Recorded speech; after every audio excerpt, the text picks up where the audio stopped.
자, 앞에서 설명했던 것처럼 우리가 인스턴스 변수에 대해서는 private 식별자를 썼습니다. private이라는 키워드를 썼는데 굳이 이것을 private로 설정할 이유가 있을까요? 자, public으로 지정했을 경우에 그냥 인스턴스 변수에 접근해서 값을 읽고 쓰면 하면 되는데, 자, 이렇게 인스턴스 변수에 대해서 private를 지정하는 것은 데이터의 어떤 은닉을 강조하기 위해서 사용하는 겁니다. 즉, 어떤 누군가가 인스턴스 변수의 값을 변경하려고 했을 때 그것을 막아주는 장치로서 private 키워드를 사용하게 되는 겁니다. 즉, 인스턴스 변수는 private로 지정을 해서 반드시 public으로 지정된 set 메소드와 get 메소드를 통해서만 수정할 수 있게끔 이렇게 잠금 장치를 만들어 놓은 겁니다. 왜냐하면은 인스턴스 변수는 전체 응용 프로그램의 매우 중요한 부분이기 때문에 함부로 값을 변경하는 일을 이런 방식으로 프라이빗으로 막아주는 그런 장점을 갖고 있습니다. 그래서 여기 나와 있는 클라이언트 코드 프로그래머라는 것은 그 클래스를 가져다가 객체로 쓰는 놈을 의미합니다. 앞에서 얘기했던 클라이언트, 그리고 호출 메소드, 그리고 호출자, 이런 것들이 모두 객체를 가져다가 클래스를 가져다가 객체로 만드는 영역을 의미합니다. 그런 객체로 만드는 영역에서 의도치 않게 프라이빗 멤버 데이터의 값을 변경하게끔 하는 그런 일들을 막아주는 장치로서 프라이빗을 지정을 하고 있습니다. 그래서 이런 것들이 향후에 프로그램을 운용하는데, 프로그램을 유지보수 관리하는데 큰 장점을 갖고 있습니다. 그래서 set 메소드를 통해서 사용자가 입력한 값, 앞에서도 얘기했다시피 제임스 그린과 같은 사용자가 입력한 값이 어떤 값을 갖고 있는지, 그리고 그 값이 인스턴스 변수인 name에 저장하기에 적합한 데이터인지, 사용자가 입력한 데이터가 인스턴스 변수에 저장하기에 적합한 데이터인지, 그런 유효성을 검사하는 중간 과정을 함께 두게 됩니다. 또한 set 메소드에서는 화면에 제임스 그린이라는 인스턴스 변수 값을 갖고 있지만 이것을 어떻게 출력하는지 사용자 관점에서 좀 더 다듬어진 형태로 화면에 출력하기 위해서 사용하고 있습니다. 예를 들어 갖고 0과 10 사이의 정수가 있는데 그 점수에 따라서 숫자가 아닌 A, B, C와 같은 학점으로 화면에 출력하길 원한다. 즉, 인스턴스 변수에는 정수가 들어가 있지만 화면에 출력하는 get 메소드에서는 문자로 출력할 수 있게끔 이렇게 다듬어진 재단된 형태로 화면에 출력할 때도 이런 get 메소드에서 내부적으로 처리를 할 수 있게 됩니다. 그래서 프라이빗 인스턴스 변수에 대해서 어떤 접근과 표현이 엄격해지면은 오류를 줄일 수 있고, 그리고 프로그램의 경고성, 보안성, 유연성을 높일 수 있습니다.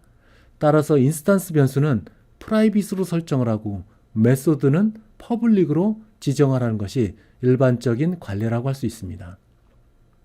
그래서 앞에서 얘기했지만 인스턴스 변수는 프라이빗으로, 메소드는 퍼블릭으로 지정을 하는 것이 좋습니다.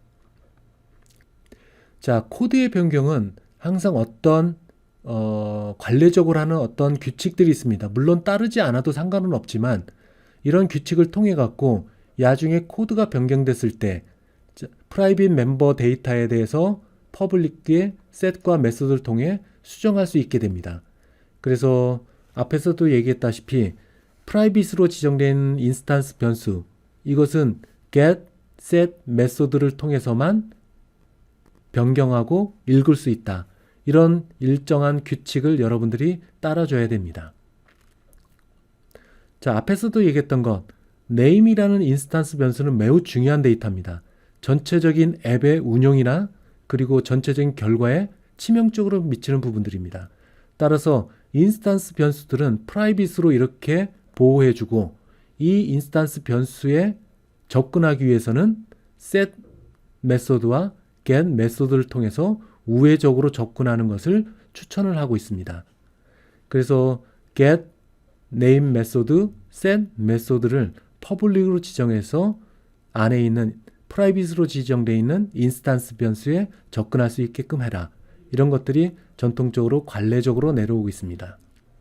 앞에서 나온 어카운트 클래스는 인스턴스 변수를 프라이빗으로 지정을 했고 이 인스턴스 변수를 읽어오기 위해서 getName 메소드를 그리고 인스턴스 변수의 값을 변경하기 위해서 setName 메소드를 퍼블릭으로 지정을 했습니다. 자, 이제부터는 CS에서 제공하는 프로퍼티라는 기능을 이용해 갖고 setName 메소드와 getName 메소드를 바꿔보도록 하겠습니다. 프로퍼티는 메소드의 한 일종입니다. 다만 인스턴스 변수에 저장된 값을 읽어오기 위해서 get 접근자를 사용할 거고 그리고 인스턴스 변수의 값을 저장하기 위해서 set 접근자를 사용할 겁니다. 자, 이전에 있었던 코드를 재활용해 봅시다. 우선 어카운트 클래스에는 name이라는 인스턴스 변수가 있습니다. 그리고 이 하이라이트 된 이 영역에는 기존에 set name과 getName 메소드가 있었던 자리입니다. 자, 이 자리에 프로퍼티를 만들어 보겠습니다. 프로퍼티 이름은 대문자로 시작하는 name입니다. 자, 이 name은 인스턴스 변수 이름과 동일합니다. 다만 첫 글자가 대문자로 시작합니다. 그리고 퍼블릭으로 지정되어 있고 그리고 리턴 타입은 스트링입니다. 이 name이란 프로퍼티 안에는 get과 set이라는 접근자가 있습니다. get은 인스턴스 변수에 있는 name의 값을 읽어서 리턴하는 것, 마치 getName 메소드와 동일한 기능을 합니다. set이라는 접근자는 사용자가 입력한 값을 인스턴스 변수의 값을 할당하는 일을 합니다. 아마도 setName이라는 기존에 있던 메소드와 같은 역할을 합니다. 자, 이 프로퍼티가 메인 함수가 있는 쪽에서 어떻게 호출되는지 살펴보도록 하겠습니다. 자, 메인 함수가 있는 어카운트 테스트 클래스입니다. 기존에 myAccount.getName이라는 메소드가 있었던 자리에 .name이라는 프로퍼티가 들어가 있습니다. 그리고 기존에 myAccount.setName이라고 있었던 자리에 myAccount.name이 있습니다. 두 개의 프로퍼티를 호출하고 있는데 두 개의 차이점이 있습니다. 자, 이렇게 할당 연산자를 기준으로 왼편에 프로퍼티 이름이 있는 경우는 오른쪽에 있는 값을 읽어서 set 프로퍼티를 호출하게 됩니다. 그리고 오른편에 있거나 아니면 독립적으로 존재를 했을 경우에는 이 프로퍼티는 get 프로퍼티를 호출하게 됩니다. get 접근자를 호출하게 되는 거죠. 따라서 프로그램 제어권은 13번째인 경우에 myAccount.대문자로 시작한 name 이것을 호출하게 되면은 바로 요 get 접근자로 접근해서 name이라는 값을 읽어와서 리턴하게 됩니다. 마찬가지로 할당 연산자의 왼편에 있을 경우에는 myAccount.name 프로퍼티를 호출하게 되면은 name 프로퍼티에 있는 set 접근자를 호출해서 지정된 값을 인스턴스 변수의 값을 할당하게 됩니다. 자, 마찬가지로 myAccount.name은 앞에서도 설명했다시피 get 접근자에 접근해서 해당되는 접근자의 함수로 들어가게 됩니다. 그래서 name이라는 값을 인스턴스 변수로 읽어와서 리턴하게 됩니다. 프로퍼티를 접근하는 방법은 보시는 바와 같이 객체에 있는 myAccount 내부에 있는 name이란 프로퍼티를 호출하게 됩니다. 그럼 컴파일러는 이 name의 문맥을 보고 이 name이 get인지 set인지 판단하게 됩니다. 자, 현재와 같이 독립적으로 존재했을 경우에는 이 name은 아마도 get 프로퍼티로 가게 될 겁니다. 자, 묵시적이라는 말은 컴파일러가 이 문맥을 보고 과연 set으로 가야 될지 get으로 가야 될지 스스로 판단해서 해당되는 위치로 이동한다는 의미입니다. 묵시적이라는 의미는. 그래서 name 쪽에 get 접근자로 가서 인스턴스 변수에 있는 값을 읽어서 리턴하게 됩니다. 리턴된 이후에는 처음 호출했던 클라이언트 코드, 즉 콜링 메소드, 콜러라는 요 위치로 13번째 줄로 다시 되돌아오게 됩니다. 이런 과정을 통해 갖고 화면에 뭔가가 출력이 되겠죠. 자, 할당 연산자의 왼쪽에 있는 요놈. 자, 마이 어카운트 내에 있는 프로퍼티 네임을 찾아가게 됩니다. 앞에서 얘기했다시피 묵시적으로 진행이 됩니다. 컴파일러는 이 문맥을 보고 할당 연산자의 왼편에 있으니까 이것은 set 접근자를 찾아가야겠다 생각을 하게 됩니다. 그럼 제 여건은 다시 set 접근자에 가서 더 네임에 있는 제임스 그린이라는 문자열을 밸류 쪽에 값을 할당을 하게 됩니다. 그러면 그 밸류는 다시 name이라는 인스턴스 변수에 제임스 그린을 기록을 하게 되는 거죠. 그리고 다시 되돌아와서 21번째 줄로 넘어가게 됩니다. 처음 예제에서는 getName과 setName, 즉 프로퍼티 이름을 모두 파스칼 표기법을 썼습니다. 즉 메소드의 이름은 첫 글자가 대문자로 시작해야 된다. 그렇지만 이 프로퍼티에서는 get과 set이 키워드이기 때문에 다음과 같이 소문자로 표기를 합니다. 자, 프로퍼티를 지정하는 것. 인스턴스 변수 이름을 그대로 가져오고 대문자로 시작한다. 그리고 스트링 타입이다. 리턴 타입은 스트링이다. 그리고 퍼블릭으로 지정된다. 자, 퍼블릭으로 프로퍼티를 지정해야지만 객체에서 이 프로퍼티에 접근할 수 있게 됩니다. 자, 여기 나와 있는 것 마냥 이 대문자로 시작하는 네임과 소문자로 시작하는 네임은 서로 다른 식별자입니다. 왜냐하면 C샵은 대소문자로 구별하기 때문입니다. 자, 각각의 get 접근자와 set 접근자는 브레이스를 사이에 두고 구분이 됩니다. 그래서 이 클래스는, 이 프로퍼티는 이름을 통해 갖고 사용자는 마이 어카운트 클래스에는 소문자로 시작하는 인스턴스 변수가 있겠구나 하는 것들을 알 수가 있게 됩니다. 따라서 이 네임을 통해 갖고, 네임이라는 대문자로 시작하는 네임을 통해 갖고 기반 변수, 기반 데이터가 소문자로 시작하는 네임이라는 인스턴스 변수를 갖고 있겠구나 하는 것들을 알 수 있게 됩니다.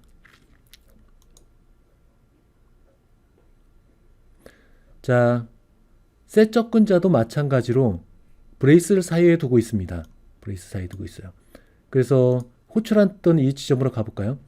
자, 컴파일러는 my account 객체 내에 있는 name이라는 프로퍼티, 이 성격을 이 문맥을 보고 판단합니다. 그러면 할당 연산자의 왼쪽에 있으니까 set 프로퍼티를 부르는 거구나 해서 제어권이 set 쪽으로 넘어갑니다. set. 그래서 이 set 쪽에서 오른편에 있던 더 네임에 있던 제임스 그린이라는 값을 읽어서 value라는 곳에 위치시키게 됩니다. 그러면 제임스 그린이라는 문자열이 name에 할당이 돼서 인스턴스 변수의 값이 바뀌게 됩니다. 자, set 접근자와 get value, set value 이 모든 것, 이 세 가지는 모두 키워드입니다.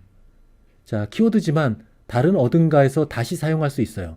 그렇지만은 코드에 혼란을 주는 것을 피하기 위해서 get과 set, value 이것을 키워드로 생각을 하고 다른 곳에서는 사용하지 않는 것이 좋습니다. 자, UML 다이어그램에서는 프로퍼티를 다음과 같이 표현합니다. 즉, 스테레오타입이라고 하는 이 표시 아래에 프로퍼티라는 단어가 들어가게 됩니다. 그렇게 됐을 경우에 도움을 주기 위해서 이렇게 표시가 됩니다. 자, 앞에 와서 UML 다이어그램처럼 어카운트 클래스라는 이름의 두 번째 구획에서는 name이라는 것이 있다. 대문자로 시작하는 것. 이 타입은, 리턴 타입은 스트링이다. 그런데 name이라는 것은 프로퍼티다. 그리고 퍼블릭이다. 라고 지정을 합니다. 자, UML 다이어그램에서는 이미 프로퍼티가 설정되어 있기 때문에 내부적으로 소문자 name이라는 인스턴스 변수를 UML 다이어그램에는 포함할 필요가 없습니다. 이미 프로퍼티라고 정의되어 있기 때문에 묵시적으로 이 프로퍼티 내에는 이 프로퍼티가 핸들링할 수 있는 인스턴스 변수 소문자로 시작하는 네임이 있겠구나 라고 프로그래머는 생각할 수 있기 때문에 그렇습니다. 그래서 프로퍼티를 썼을 경우에는 스테레오타입을 써서 프로퍼티라는 이름을 붙이고 별도의 인스턴스 변수인 네임, 소문자로 시작하는 네임은 쓸 필요가 없게 됩니다. 자, 앞의 예제에서는 인스턴스 변수의 값을 기록을 하고 그리고 인스턴스 변수에 있는 값을 읽어오기 위해서 get name과 set name이라는 메소드를 썼고 두 번째로는 get name과 set name 메소드를 대신하기 위해서 프로퍼티를 사용했습니다. 이제는 자동 구현 프로퍼티에 대해서 얘기를 나눠보도록 하겠습니다. 자동이라는 말은 컴파일러가 해당 프로퍼티에 맞는 코드를 자동으로 만들어준다는 의미입니다. 자, 기존 예에서 인스턴스 변수인 이 부분을 지우고 그리고 프로퍼티 바디도 지우겠습니다. 그리고 프로퍼티 바디에 새롭게 get이라는 키워드와 set이라는 키워드만 집어넣었어요. 자, 인스턴스 변수를 지웠고 구체적으로 get과 set이 하는 일들을 정의하는 부분을 지웠습니다. 자, 컴파일 해볼까요? 컴파일해서 실행해 봅시다. 컨트롤 F5. 자, 정상적으로 수행이 됐습니다. 오류 없이. 자, 이런 것이 어떻게 수행이 됐을까요? 자동 구현 프로퍼티라는 말은 자, 이렇게 보시는 바와 같이 프로퍼티 구문이 들어가 있습니다. name이라는 거요. 그리고 그 바디 안에 get과 set이 있습니다. 컴파일러는 이 구문을 보고 이 스테이트먼트를 보고 현재 프로퍼티가 설정되어 있는데 아마도 어딘가에 인스턴스 변수가 있겠구나. 그래서 스스로 소문자로 시작하는 인스턴스 변수를 자동으로 만들어줍니다. 그리고 그 인스턴스 변수를 읽고 변경하는 일, 이런 것들을 내부적으로 자동으로 처리를 해줍니다. 따라서 프로퍼티를 구성을 할 때 바로 전의 예제처럼 직접 get과 set을 정의를 할 수도 있지만 보시는 바와 같이 단순하게 자동 프로퍼티를 통해 갖고 자동으로 내부적으로 인스턴스 변수를 컴파일러가 자동으로 만들어주고 그 인스턴스 변수의 값을 읽어오고 기록을 하는 그런 일들을 컴파일러 내부에서 자동으로 코딩을 해줍니다. 그래서 자동이라는 말은 컴파일러가 스스로 구현을 한다는 의미를 갖고 있습니다. 물론 이것은 프로퍼티에 한정돼서 적용됩니다.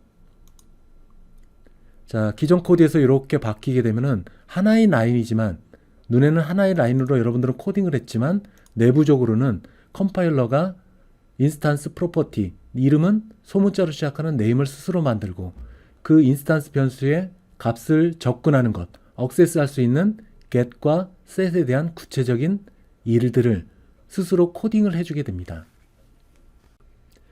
다음 슬라이드를 설명하기 위해서 교재에 있는 코드, 예제 코드, 챕터 4, 그리고 솔루션 이름은 어카운트 3라는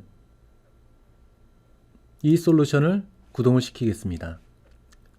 자, 여러분이 인터넷에서 다운로드 받은 교재의 코드입니다. 자, 여기에는 이전과 같이 어카운트 클래스와 그리고 메인 함수가 포함된 어카운트 테스트 클래스 두 개가 있습니다. 그런데 이전 코드와는 좀 다르죠. 자, 우선 어카운트 클래스에는 name이라는 대문자로 시작하는 name이라는 프로퍼티가 있습니다. 자, 앞에 인스턴스 변수가 없는 걸 봐서는 이 프로퍼티는 자동 구현 프로퍼티가 될 겁니다. 이 안에는 get이라는 키워드와 set이라는 키워드가 있어서 get 키워드를 통해 갖고 인스턴스 변수, 컴파일러가 자동으로 만들어지는 인스턴스 변수의 값을 가져오는 것, 그리고 인스턴스 변수에 있는 값을 변경하는 set 키워드가 있어요. 자동 구현 프로퍼티입니다. 그리고 그 아래에 클래스 이름과 동일한 메소드가 존재합니다. 자, 퍼블릭으로 되어 있어요. 그런데 이 메소드는 리턴 타입이 없습니다. 리턴 타입이 없는 메소드. 자, 클래스 이름과 동일하지만 리턴 타입이 없는 것. 이거를 생성자라고 얘기를 합니다. 자, 객체가 만들어질 때 자동으로 구현되는 메소드, 생성자입니다. 자, 이거를 부르는 쪽으로 가볼까요? 자, 11번째 줄. 자, 어카운트 1이라는 객체를 만들게 됩니다. 이 11번째 줄에서는 두 가지 일이 한꺼번에 수행이 됩니다. 첫 번째로는 어카운트 클래스에 있는 인스턴스 변수와 모든 메소드를 이 어카운트 1이라는 객체에 복사해서 넣습니다. 두 번째 일은 제인 그린이라는 문자열을 가지고 생성자를 호출하게 됩니다. 생성자. 그러면은 제어권이 이쪽으로 넘어가겠죠. 이 생성자 메소드로. 그래서 제인 그린이라는 문자열을 가지고 name이라는 프로퍼티를 통해서 set 함수를 구동을 하게 됩니다. 자, 이 프로퍼티는 왼편, 할당 연산자의 왼편에 있기 때문에 set 키워드가 적용이 됩니다. 따라서 set 메소드가 자동으로 호출되는 거죠. 그래서 존 그린이라는 문자열을 이 프로퍼티를 통해서 set 함수로 호출해서 컴파일러가 내부적으로 만든 인스턴스 변수에 값을 할당합니다. 그렇게 되면 인스턴스 변수에는 존 그린이라는 문자열이 들어가겠죠. 따라서 11번째 줄에서는 어카운트 1이라는 객체를 만들고 이 객체 안에 있는 인스턴스 변수, 컴파일러가 만들어 놓은 인스턴스 변수에 제인 그린이라는 문자열을 초기화시키게 됩니다. 12번째 줄, 어카운트 2라는 객체를 또다시 만드네요. 자, 마찬가지로 어카운트 클래스에 있는 인스턴스 변수와 메소드를 모두 복사해 놓고 그 중에 인스턴스 변수에 존 블루라는 문자열을 가지고 생성자를 호출합니다.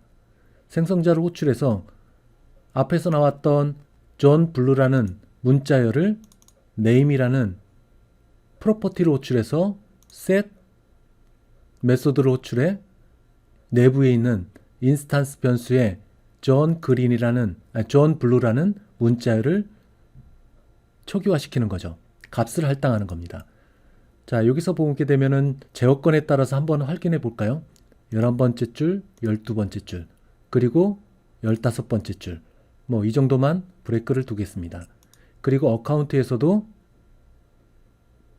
10번째 줄, 그리고 12번째 줄 이렇게 브레이크 포인트를 두고 디버그 모드로 진입하겠습니다. F5 누르게 되면은 11번째 줄에 위치합니다. 앞에서도 얘기했다시피 어카운트 1이라는 객체를 만들고 컨스트럭터, 즉 존 그린이라는 이름으로 컨스트럭터를 만들게 될 겁니다. 그럼 어디로 가나 볼까요? F5 한 번 더 눌러봅니다.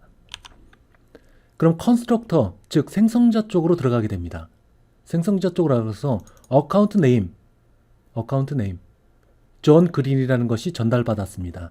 그 전달받은 것을 네임 쪽으로 할당하게 되는 거죠. 자, 할당하고 다시 원래 클라이언트 코드, 즉 콜링 메소드 쪽으로 다시 제어권이 넘어갑니다. 자, 11번째 줄이 지나가서 어카운트 1에는 내부적으로 name이라는 프로퍼티 쪽에 존 그린이라는, 즉 컨스트럭터가 호출되면서 전달된 문자열이 어카운트 1이라는 객체 내 name이라는 프로퍼티에 저장이 됐습니다. 자, 12번째 줄에 현재 머물러 있네요. 어카운트 2도 만들어 보겠습니다. 그냥 F5 다시 컨스트럭터로 들어갑니다. 그래서 앞에서 전달한 존 블루라는 이 문자열을 갖고 name이라는 프로퍼티에 값을 할당하랍니다. 자, F5 한 번 더 눌러보겠습니다. 생성자의 끝으로 갔죠. 다시 이 생성자를 호출했던 어카운트 2를 만들었던 그 위치로 되돌아갑니다. 되돌아가서 어카운트 2가 존 블루, 즉 생성자를 호출했던 존 블루라는 문자열을 갖고 생성자를 호출했던 그 어카운트 2가 이렇게 존 블루로 바뀐 것을 여러분들이 볼 수가 있습니다. 그리고 15번째 줄로 가서 어카운트 1에 있는 name, 즉 인스턴스 변수의 값을 읽어오는 프로퍼티 get을 호출해서 화면에 출력을 하게 됩니다. 그래서 이런 식으로 세 번째 교재에 있는 코드가 구동이 됩니다. 이 내용을 좀 더 살펴보도록 해봅시다. 자, 여기 나와 있는 것처럼 어카운트 클래스 내에는 자동 구현 프로퍼티와 함께 생성자가 있습니다. 컨스트럭터라는 생성자가 있어요. 이 생성자는 스트링 타입으로 전달받은 값을 프로퍼티 내부의 값으로 바꿔주는 역할을 합니다. 할당 연산자를 통해 갖고 만약에 존 그린이 넣으면은 존 그린이라는 문자열을 name이라는 프로퍼티 쪽에 저장을 하게 되는 그런 역할을 하게 됩니다. 자, 프로퍼티 구문이 없는 프로그래밍에서는 모든 속성을 인스턴스 변수로 간주했습니다. 그렇지만 프로퍼티가 있는 구문에서는 프로퍼티 자체가 클래스의 속성으로 간주됩니다. 따라서 앞에서도 보였다시피 제어권의 흐름에 따라 살펴보게 되면은 이렇게 객체 내에 프로퍼티 쪽에 전달받은 존 그린이 저장된 걸 볼 수 있어요. 따라서 프로퍼티는 결국에는 인스턴스 변수와 같이 취급될 수가 있습니다.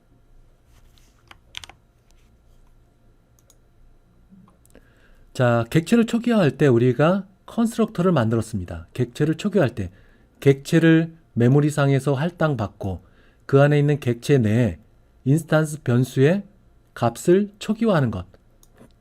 이때 생성자를 사용하게 됩니다. 생성자는 참고로 여러 개가 있을 수 있어요.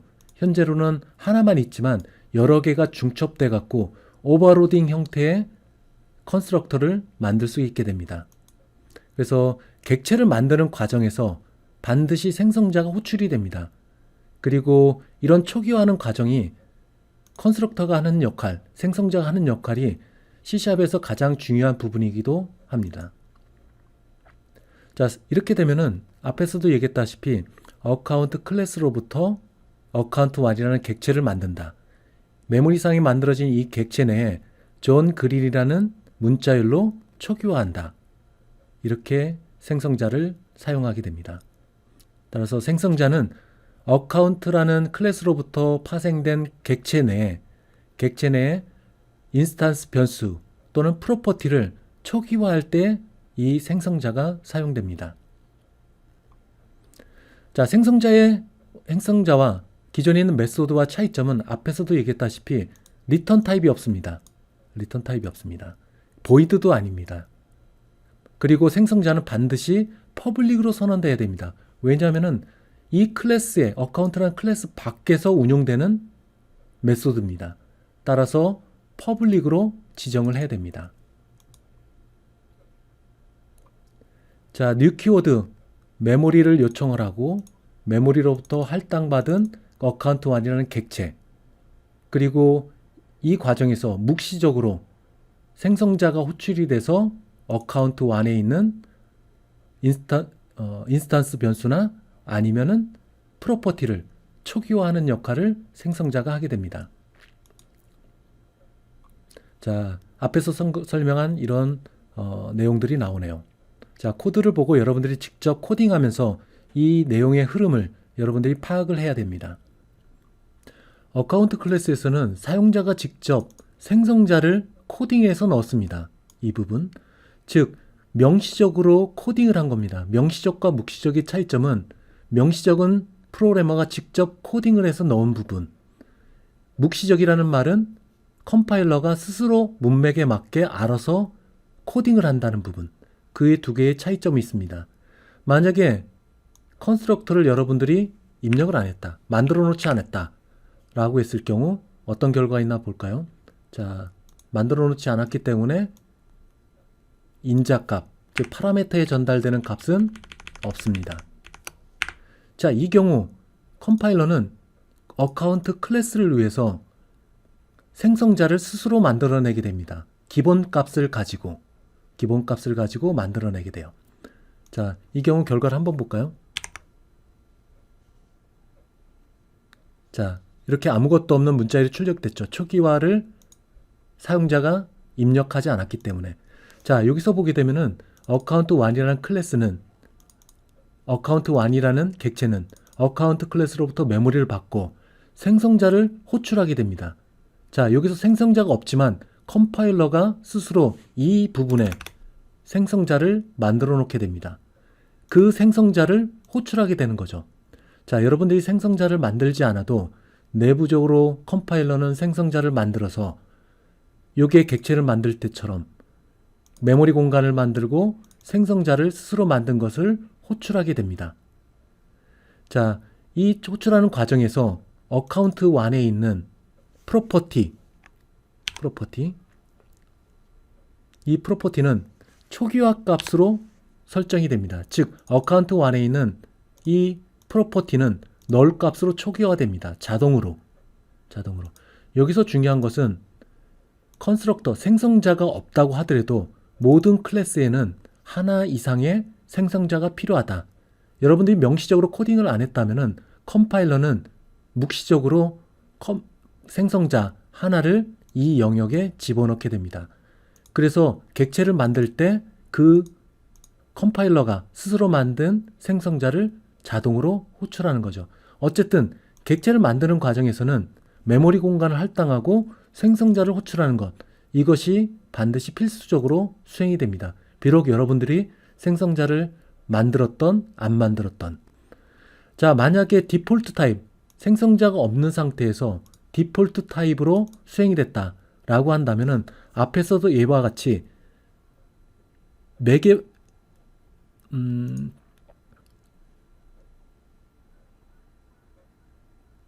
인스턴스 변수 그리고 프로퍼티는 모두 다음과 같은 초기화가 됩니다.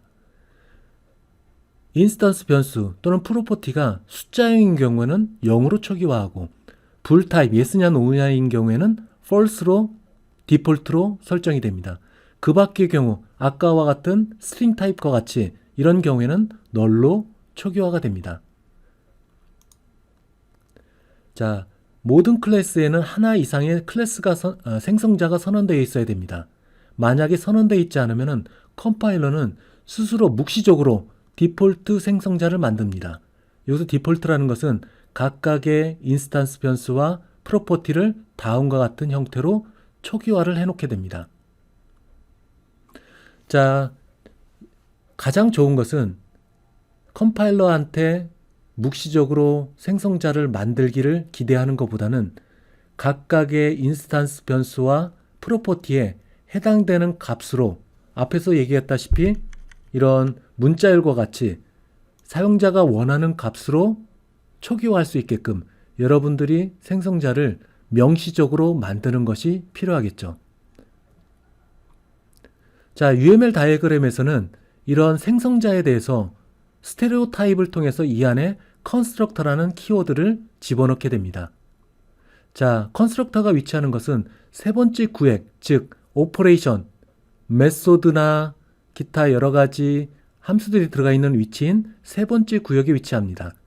다만 다른 메소드와 다른 것은 메소드의 이름 또는 생성자의 이름 앞에 이 컨스트럭터라는 스테레오 타입의 키워드가 들어가게 됩니다. 그러면 이 컨스트럭터라는 스테레오 타입을 보고 어카운트는 클래스 이름하고 동일하니까 이놈은 생성자이겠구나. 그리고 이 안에 들어가 있는 매개 변수는 스트링 타입의 어카운트 네임이라는 이름을 갖고 있구나 라고 알 수가 있게 됩니다. 사회 구조를 설명하기 위해서 예제 코드에 있는 챕터 4에 있는 어카운트 4라는 솔루션을 구동시켜 보겠습니다. 자, 여기에는 앞에 있는 예제와 같이 어카운트 클래스와 어카운트 테스트 클래스가 있습니다. 다만 내용에 있어서 조금 많은 변화가 있었습니다. 자, 어카운트 클래스는 우선 대문자로 시작하는 name이라는 프로퍼티가 있습니다. 자, 이 프로퍼티는 get과 set이라는 키워드가 있는 걸 봐서는 자동 구현 프로퍼티겠네요. 두 번째로는 밸런스 소문자로 시작하는 데시멀, 즉 실수 타입의 인스턴스 변수가 두 번째로 나오고 있습니다. 자, 프라이빗으로 설정이 되어 있고요. 자, 여기서는 어카운트, 클래스 이름과 동일한 메소드가 있습니다.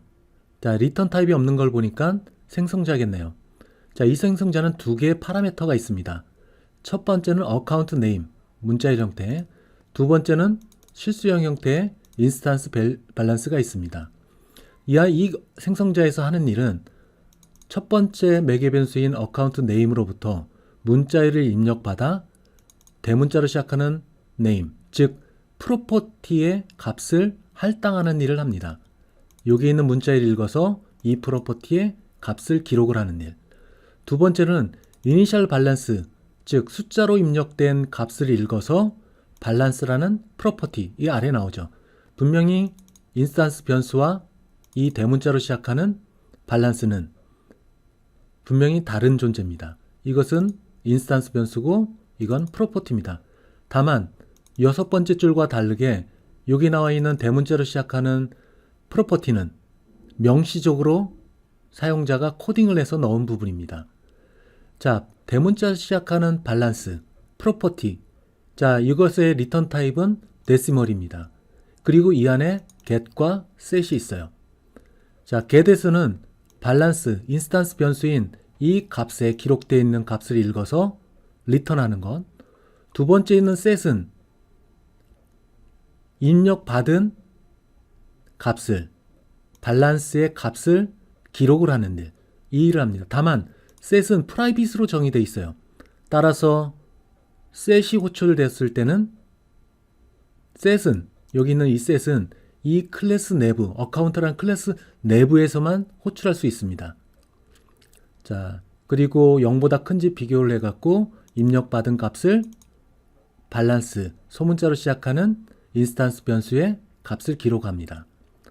그 다음에 나오는 메소드는 일반적인 메소드입니다. 대문자로 시작하는 파스칼 명령 규칙에 따라서 메소드는 대문자로 시작한다. 매개 변수는 하나입니다.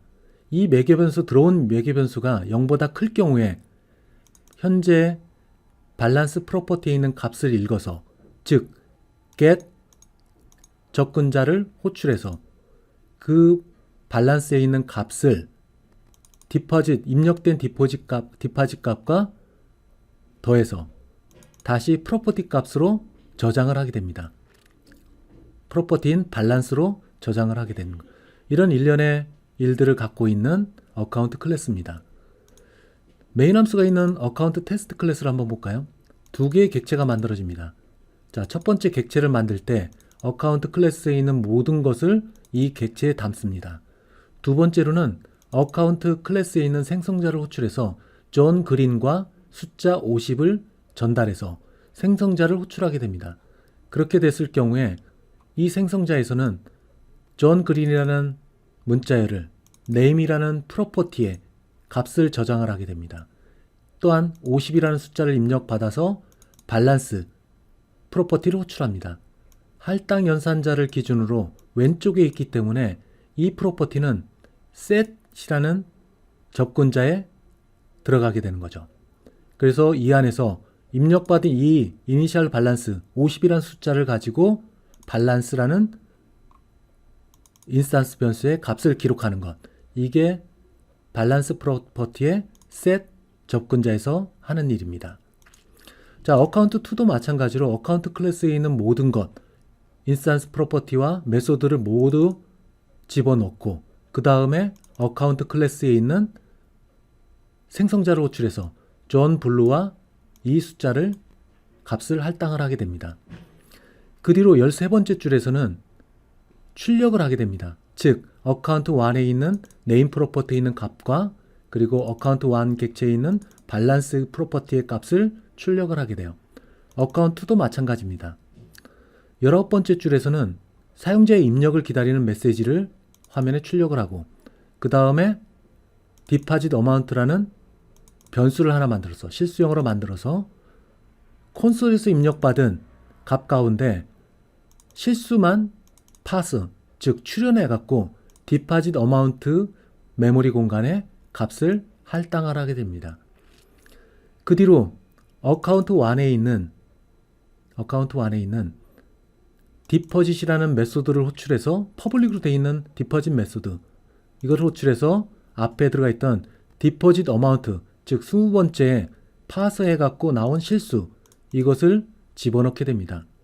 사용자로부터 입력받은 숫자를 입력받아서 디퍼짓이라는 메소드를 통해서 이 디퍼짓이 속해 있는 객체 어카운트 1에 있는 값을, 밸런스 값을 집어넣게 되는 거죠. 이 이하도 모두 마찬가지입니다. 자, 이제부터는 메인 함수로부터 시작해 갖고 주요 지점의 브레이크 포인트를 넣어서 제어권의 흐름이 어떻게 움직이는지 한번 살펴보겠습니다. 우선 메인 함수의 처음 부분인 9번째 10번째, 그리고 13번째, 그리고 15번째, 그리고 19번째, 그리고 20번째, 그리고 21번째, 그리고 23번째, 그리고 마지막으로 26번째. 주요 지점에 이렇게 브레이크 포인트를 놓습니다. 그리고 어카운트란 클래스 쪽으로 들어가는 것을 파악하기 위해서 어카운트도 집어넣겠습니다. 우선 생성자가 들어가는 부분, 그리고 생성자가 나오는 부분, 그리고 밸런스라는 프로퍼티에 들어가는 이 부분, 그 중에 get을 보겠습니다. get. 그 다음에 set 쪽 들어가 보고, 그 다음에 디파짓 메소드에도 집어넣도록 하겠습니다. 자, 그리고 디파짓 메소드에 끝나는 40번째 줄. 자, 이런 순으로 해갖고 브레이크 포인트를 지점을 설정을 한 다음에 F5를 눌러보겠습니다. 자, 눌러보면은 메인 함수의 처음 지점인 9번째 줄에 위치하게 됩니다. 이 9번째 줄에서는 account1이라는 객체를 만들고 어카운트 클래스에 있는 생성자를 호출해서 존 그린과 50이라는 숫자를 전달하게 됩니다. 자, 여기서 F5를 한 번 더 눌러보겠습니다. 그러면은 어카운트 클래스의 컨스트럭터, 즉 생성자 쪽으로 들어가게 될 겁니다. 자, F5 눌러보면은 어카운트라는 클래스 내에 있는 생성자 쪽 앞부분에 위치하게 됩니다. 자, 그 다음에 어디로 가나 볼까요? 그러면은 13번째 줄 하나를 더 넣어봅니다. 그러면은 13번째 줄로 위치하게 됩니다. 자, 여기서 밸런스, 할당 연산자의 왼쪽에 있는 밸런스, 대문자로 시작하는 밸런스라는 프로퍼티 쪽으로 들어가게 될 겁니다. 자, 할당 연산자의 왼쪽에 있기 때문에 밸런스 프로퍼티에 set으로 들어가게 될 거예요. set. 자, set 들어가는 부분 27번째 줄에도 하나 넣어봅니다. 자, 현재는 13번째 줄에 위치합니다. 바로 뒤에 밸런스라는 프로퍼티, 그 중에 set이란 쪽으로 들어가게 될 거예요. 자, F5 한 번 더 눌러봅니다. 자, 프로퍼티, 밸런스라는 프로퍼티 내에 있는 set 쪽으로 들어갔습니다. 즉, 할당 연산자의 왼쪽에 있기 때문에 왼쪽에 있는 프로퍼티인 대문자로 시작하는 밸런스. 그 중에 할당 연산자의 왼쪽에 있기 때문에 set 쪽으로 들어가게 된 겁니다. 자, 이 안에서는 조금 전에 입력한 존 그린과 숫자 50이라는 숫자, 이것을 갖고 초기화를 합니다. 초기화. 자, 그 중에 50이라는 숫자는 밸런스 쪽, 즉 인스턴스 변수인 이 밸런스 쪽에 값이 들어가게 될 겁니다. 자, 그러면은 이 아래에 있는 걸 볼까요? this 현재의 객체는 어딘가요? account1이라는 객체입니다. account1. 그 안에 밸런스는 0, 그리고 네임은 존 그린, 그리고 이 밸런스는 27번째 줄에서 30번째로 가는 순간에 바뀌게 될 겁니다. 생성자를 초기화하면서 존 그린과 함께 들어간 숫자 50으로. 자, 이렇게 되고 한 번 더 눌러볼까요? 밸런스가 어떻게 바뀌는지. 자, 50으로 바뀌었습니다. 그리고 set이라는 접근자의 끝부분으로 가게 됩니다. 자, 이 상태가 끝나게 되면은 다시 원래 이 메소드를, 이 클래스를 호출했던, 생성자를 호출했던 지점으로 갑니다. 자, 생성자를 호출했던 지점으로 가서 끝부분으로 이동하게 됩니다. 방금 전에 13번째 줄에서 밸런스라는 프로퍼티로 가서 그 중에 set이라는 접근자로 가서 값을 할당하고 다시 원위치인 13번째 줄로 돌아왔습니다. 그리고 다음에 14번째 줄로 이동을 했어요. 현재는 14번째 줄에 있습니다. 다시 F5를 누르게 되면은 이 생성자를 호출했던 지점으로 다시 돌아갈 겁니다. 자, 돌아갔죠. 그 다음에 10번째 줄로 갑니다. 10번째 줄도 마찬가지로 존 블루와 마이너스 7.5 이 값을 갖고 생성자가 호출될 겁니다. 생성자 쪽으로 갔죠. 그 다음에 어카운트 존 블루라는 이름은 네임이라는 프로퍼티로 저장이 되고 이니셜 밸류 마이너스 7.5는 밸런스라는 프로퍼티로 호출해서 set 함수로 이동하게 될 겁니다. 자, set 함수로 이동했죠. 그 중에 마이너스 값이기 때문에 아마 if문이 이 헤드가 거짓, false가 되기 때문에 이 안으로 들어가지 않고 바로 30번째 줄로 이동하게 될 겁니다. 다시 돌아왔어요. 어카운트 끝으로 들어왔습니다. 그리고 다시 F5를 누르게 되면 원래의 지점인 10번째 줄로 가서 그 다음에 13번째 줄로 이동을 하게 됩니다. 자, 13번째 줄에는 화면에 출력하는 부분입니다. 방금 전에 만든 어카운트 1에 있던 객체 name이란 프로퍼티의 값을 읽어오게 됩니다. 그러면 존 그린이 화면에 나올 거고, 그 다음에 어카운트 1에 있던 밸런스 프로퍼티를 호출해서 밸런스의 프로퍼티에 있는 get 함수를 호출하게 될 겁니다. 볼까요? 13번째 줄에 현재 제어권이 있습니다. 어디로 이동하는지 살펴봅시다. 자, F5 한 번 더 눌러봅니다. 그러면은 밸런스라는 이 프로퍼티 안에 get으로 들어왔습니다. 즉 여기에 account.balance라는 프로퍼티를 호출했을 때 독립적으로 존재를 하기 때문에 get이라는 적군자 쪽으로 가게 된 겁니다. 자, 그래서 밸런스의 현재 값 50이라는 숫자를 리턴을 하고 그 다음에 get 끝 부분으로 가서 다시 원래 위치로 돌아오게 됩니다. 자, 그러면 13번째 줄에서 스테이트먼트가 하나가 완료되고 15번째 줄로 이동했습니다. 그 사이에 어카운트 1 네임에 있었던 존 그린이라는 문자열은 화면에 이렇게 출력이 되고, 그리고 어카운트 1에 있던 밸런스에 있었던 50이라는 숫자, 이것도 화면에 출력이 됩니다. 자, 마찬가지로 어카운트 2도 마찬가지 과정을 수행을 합니다. 자, 밸런스라는 프로퍼티에 get으로 접근해서 어카운트 2라는 객체에 있던 밸런스 인스턴스 값을 읽어서 리턴하게 되는 것. 그 다음에 19번째 줄로 넘어갑니다. 19번째 줄. 자, 그러면은 15번째 줄과 동일하게 콘솔에서 입력받은 값 중에 실수를 뽑아내서 실수 형태로 바꿔서 데시멀 어마운트의 값을 기록을 하게 됩니다. 그러면 이 디파짓 어마운트 값은 화면에 21번째 줄에서 화면에 출력이 될 겁니다. 자, 이렇게 출력돼서 들어가게 되는 거죠. 현재 제어권은 지금 현재 리드 라인이라고 하는 20번째에 있게 됩니다. 20번째. 그래서 여기서 값을 100으로 입력합니다.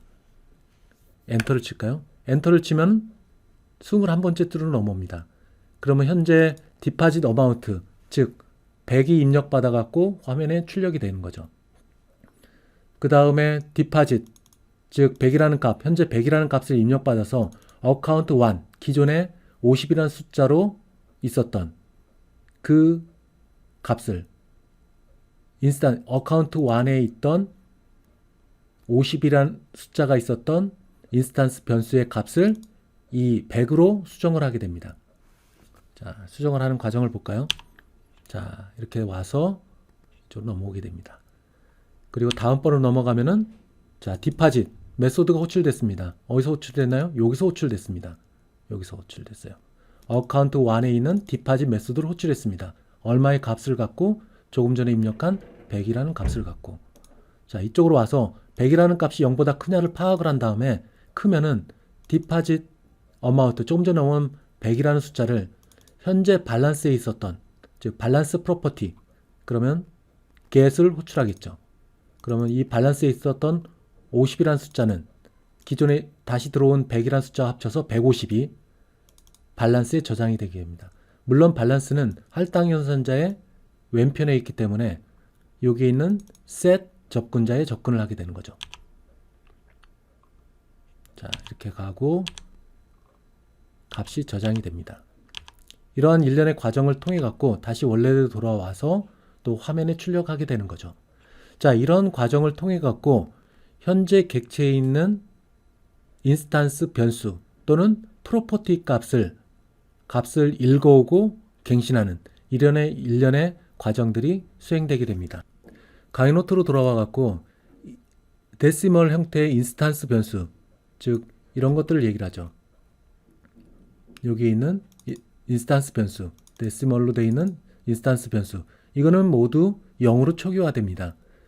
그리고 셋 접근자는 유효성 검사를 한다. 즉 값을 변경하기 전에 이 값이 제대로 된 값인지 유효성 검사를 합니다. 자, 보시는 바와 같이 0보다 이상이어야 된다라는 제약 조건을 줘갖고 유효성 검사를 합니다. 자, 어카운트 2에서 마이너스 7.53이 들어갔다. 그러면 아마 유효성 검사에서 통과되지 못할 겁니다. 그러면 디폴트 값인 기본 0 값으로 초기화되게 됩니다. 자, 문자열에서 M으로 표현한 것, 여기 써 있네요. M으로 표현한 것. 이 M으로 표현한 것은 0.02 데시멀 타입이라는 것을 명시를 하는 겁니다.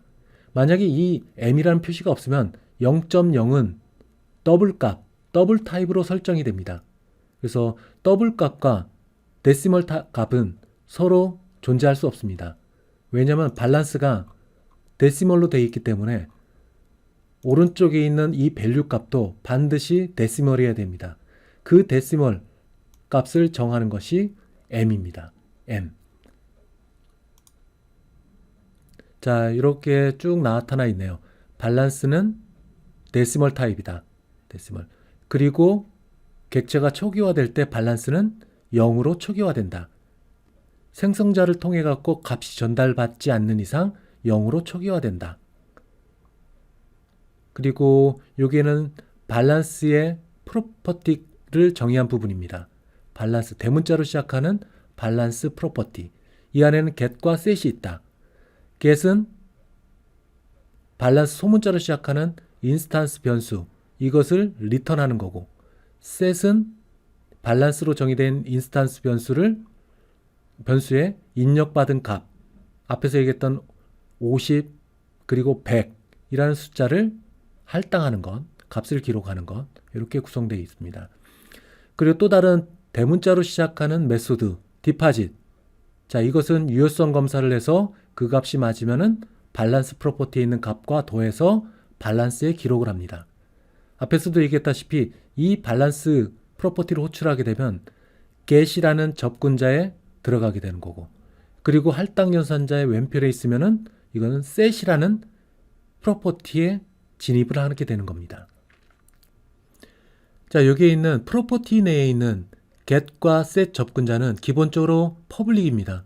근데 만약에 여기 보이는 것 같이 프라이빗으로 set이 정해져 있다 라고 했을 때는 이 set은, 즉 밸런스 프로퍼티에 있는 set은 절대 클래스 밖에서 호출할 수 없습니다. 즉 어카운트 1에 있는 밸런스 프로퍼티, 여기에 값을 100으로 입력했을 경우에 보시는 바와 같이 컴파일 오류가 생깁니다.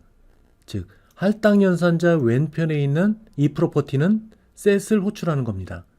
근데 이 set은 프라이빗으로 지정되어 있기 때문에 이 클래스에서는, 객체 내에서는 호출할 수가 없게 됩니다. 자, 그 이유는 set이 프라이빗으로 지정되어 있기 때문에 그렇습니다. 자, 서로 다른 억세스 변경자를 할 수 있다. 밸런스 프로퍼티, 대문자로 시작하는 밸런스 프로퍼티의 set 접근자는 프라이빗으로 설정되어 있기 때문에 이 set 접근자는 이 어카운트 클래스 내에서만 쓸 수가 있습니다. 사용할 수가 있게 되는 거죠. 밖에서 보시는 바와 같이 이렇게 클래스에 바뀐 객체에서 밸런스 프로퍼티를 호출하는 것, 즉 할당 연산자 왼편에 있는 밸런스는 set이라고 했죠. 이 set 접근자에 접근하는 것은 객체에서는 할 수가 없게 됩니다. 따라서 이것을 대신하기 위해서 여기 이 예제에서는 디포짓 메소드를 사용했습니다. 퍼블릭 형태의 디포짓 메소드. 자, 인스턴스 변수가 프라이빗으로 설정되어 있을 경우에는 자동으로 실행되지 않는다. 자, 이것은 무결점을 확보하는 장점이 될 수가 있습니다. 자, 그래서 이 예제에서는 반드시 디포짓이라는 메소드를 통해서만 객체 내에 있는 프로퍼티를 변경할 수 있게 됩니다. 밸런스 프로퍼티를 객체에서는 변경할 수 없다. 자, 프라이빗 데이터 값을 설정하는 set 접근자는 의도한 값이 맞는지 확인해야 될 필요가 있습니다. 그리고 그 값이 잘못되어 있을 경우는 반드시 오류를 전달해 줘야 돼요. 자, 오류 핸들링, 에러를 처리하는 방법은 10장에서 다루도록 하겠습니다. 자, 클래스 메소드를 통해 인스턴스 변수, 객체 내에 있는 인스턴스 변수를 직접 억세스할 수 있지만 그런 목적을 위해서는 항상 프로퍼티를 사용하는 것이 좋습니다. 즉, 객체 내에 여러 개의 인스턴스 변수가 있다. 그러면 그 인스턴스 변수는 가급적 프로퍼티를 사용하는 것을 추천을 하고 있습니다. 자, 여기에 있는 콜론, 포맷 항전자. 자, 여기 C가 나왔네요. 자, 여기 예제에서 보게 되면은 이 어카운트 클래스의 밸런스에 그리고 끝에 콜론을 두고 대문자 C가 들어가 있습니다. 이것은 포매팅에 관계되는 거예요. 포매팅. 자, 이전 예제의 출력 결과를 한번 볼까요? 컨트롤 F5 눌러서 화면에 출력되는 걸 볼 수 있습니다.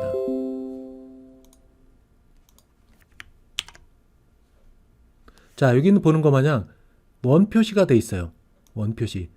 자, 이 의미는 C라는 의미는 윈도우즈를 설치할 때 여러분들이 문화권을 설정했습니다. 대표적으로 한국이라는 문화권, 지역권을 설정을 했어요. 따라서 숫자 다음에 콜론 다음에 C가 나오면은 이것은 화폐를 의미하는 거다 라고 내부적으로 인식을 하게 됩니다. 그래서 여러분들이 윈도우즈를 설치할 때 설정했던 그 지역, 한국이겠죠. 거기에 달러 표시가 되는 게 아니라 원 표시가 됩니다. 원 표시. 자, 이렇게 구분하기 위해서 설정합니다. 물론 원 표시뿐만 아니라 천 단위로 구분해갖고 컴마와 그리고 공백을 넣는 것, 이런 것들도 이 포맷 한정자를 써갖고 사용하게 됩니다. 그래서 숫자 다음에 클론 다음에 C를 수집하면은 이 의미는 숫자를 의미한다. 화폐를 의미한다. 화폐. 그러면 그 화폐는 이 C가 설정되어 있는 윈도우즈 지역의 설정에 따라서 원 표시가 되는 겁니다. 자, 그래서 이렇게 표시가 됐습니다. 끝에 문화권 표시 C가 표시됐습니다. 포매팅을 하기 위해서 필요한 거예요. 화면에 이쁘게 표현하기 위해서 이렇게 표시를 했습니다. 데시멀, 리드라인 이런 등등의 것들은 앞에서 제어권의 흐름에 따라 하나씩 살펴봤습니다. 참고로 여기 있는 것 괄호에 여러 개 있죠. 20번째 줄. 자, 괄호에 2개가 들어가 있습니다. 하나는 파서에 있는 헤드, 또 하나는 리드라인의 헤드. 그러면 안쪽에 있는 것부터 먼저 수행이 됩니다. 괄호가 있을 경우에는. 그래서 console.readline 메소드가 호출되고 그 다음에 decimal.parse 메소드가 호출됩니다. 그리고 그 결과를 deposit amount라는 변수의 값을 할당하게 되는 거죠. 자, 나머지는 앞부분에서 설명했던 부분들입니다. 만약 지역 표시가 여러분들이 미국권에 있다. 윈도우즈 설치할 때 미국권에 설치를 했다. 그렇게 될 경우는 달러 표시가 됩니다. 우리는 지금 한국어권이기 때문에 원 표시가 표시된 것을 화면에서 볼 수 있었습니다. 자, 이런 포매팅에 관계된 식별자 여러 가지가 있습니다. 자, 숫자와 같은 경우는 C, 그래서 화폐 단위를 표시하는 것. 그리고 문자열에 관계되는 것. 그리고 앞에는 여러 가지 천 단위로 숫자를 구분해가고 컴마를 찍는 것과 같은 그런 일들 등등의 것들을 이런 포맷 식별자를 통해서 할 수가 있게 됩니다. 이런 것들은 여러분들이 간단한 거니까 한번 각각이 어떻게 변하는지 한번 연습을 해볼 수 있도록 하세요. 자, 객체. 자, 인스턴스 변수와 달리 지역 변수는 디폴트로 초기화되어 있지 않습니다. 즉, 여기서 나온 것 마냥 지역 변수 어디 있나요? 여기 있네요. 데시멀 타입의 디파짓 어마운트. 이거는 로컬 변수입니다. 로컬 변수. 따라서 디파짓 어마운트는 이 메인 함수의 영역권, 즉 브레이스가 열리고 닫히는 이 영역권에서만 여러분들이 사용할 수 있게 됩니다. 그리고 영역권을 벗어나면 자동으로 이 디파짓 어마운트는 메모리에서 삭제가 되는 거죠. 자, 파스는 입력된 문자열 값을 실수 형태로 바꿔줘서 왼편으로 값을 할당하게 됩니다. 즉, 사용자가 입력한 키보드에서 입력한 값들은 모두 문자 처리가 됩니다. 그 문자 처리가 된 것을 다시 숫자로 파싱, 즉 정렬을 해갖고 이것을 왼편으로 값을 기록을 하게 됩니다. 자, 초기화되지 않은 변수값을 사용하면 컴파일러는 이런 메시지를 출력을 하게 됩니다. 즉, 실제 변수에서 초기화가 되지 않았다. 이런 오류 또는 워닝 메시지를 띄우게 됩니다. 그러면 나중에 이것을 무시하고 넘어가게 되면 프로그램은 치명적인 결과를 낳을 수가 있습니다.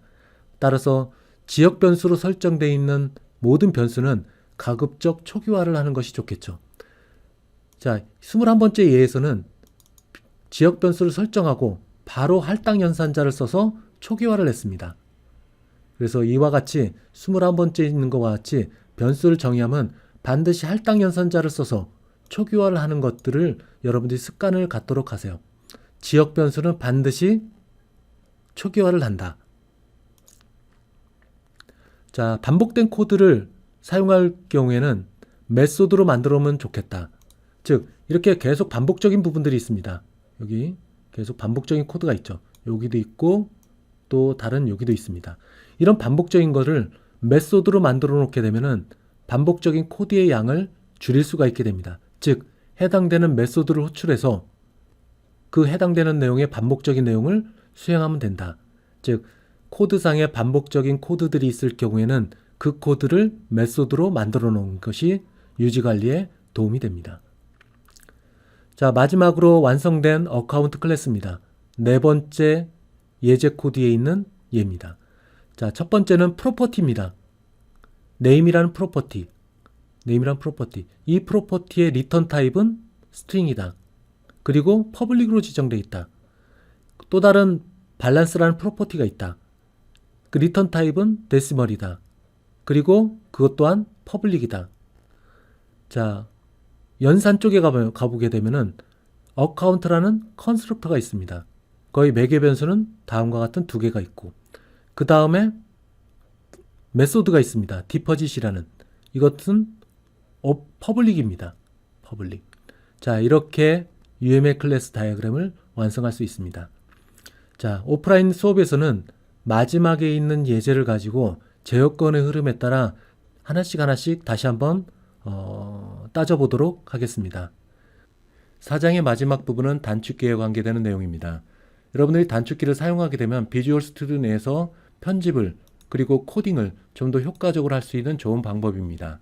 우선 첫 번째 나와 있는 것, 자, 해당 영역을 선택을 한 다음에 컨트롤 KC를 순차적으로 누르게 되면 보시는 바와 같이 해당되는 영역이 모두 주석문으로 갇혀 있게 된 것을 볼 수가 있습니다. 자, 코딩을 하면서 현재 임시로 어떤 코드를 보관하기 위해서는 이런 주석문으로 바꿔주는 방법이 좋습니다.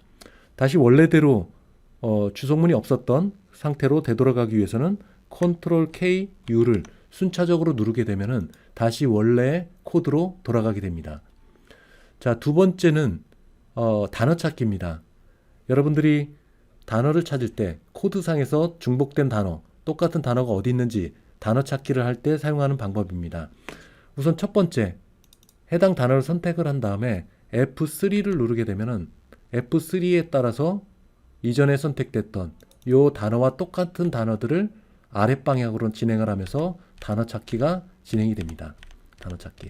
다시 역방향으로 갈 경우에는 Shift F3를 누르게 되면 다시 역방향으로 진행을 합니다. 반드시 여러분들이 찾고자 하는 단어, 그거를 먼저 선택한 다음에 F3를 눌러야지만 다음 단계로 넘어갑니다. 즉, 선택된 영역과 동일한 단어들을 찾아 나가게 되는 방법이겠죠. 마지막으로 단어를 선택하라는 것이 아니라 단어를 여러분들이 입력해서 단어 찾기를 할 경우, 그때는 컨트롤 I를 누르면 됩니다. 자, 컨트롤 I를 누르면은 우측 상단에 Find라는 창이 나옵니다. 여기에 여러분들이 어카운트를 입력을 하면 해당되는 단어와 동일한 단어들을 모두 이렇게 하이라이트 된 형태로 찾아주게 됩니다. 자, 이 단어들을 만약에 아랫방향으로 검토해 나가면서 찾고 싶다. 그때는 다시 F3를 누르면은 찾아갈 수가 있게 됩니다. 자, 이런 단축키를 이용해 갖고 여러분들이 코딩을 좀 더 빠르게 하면은 좋을 것 같습니다.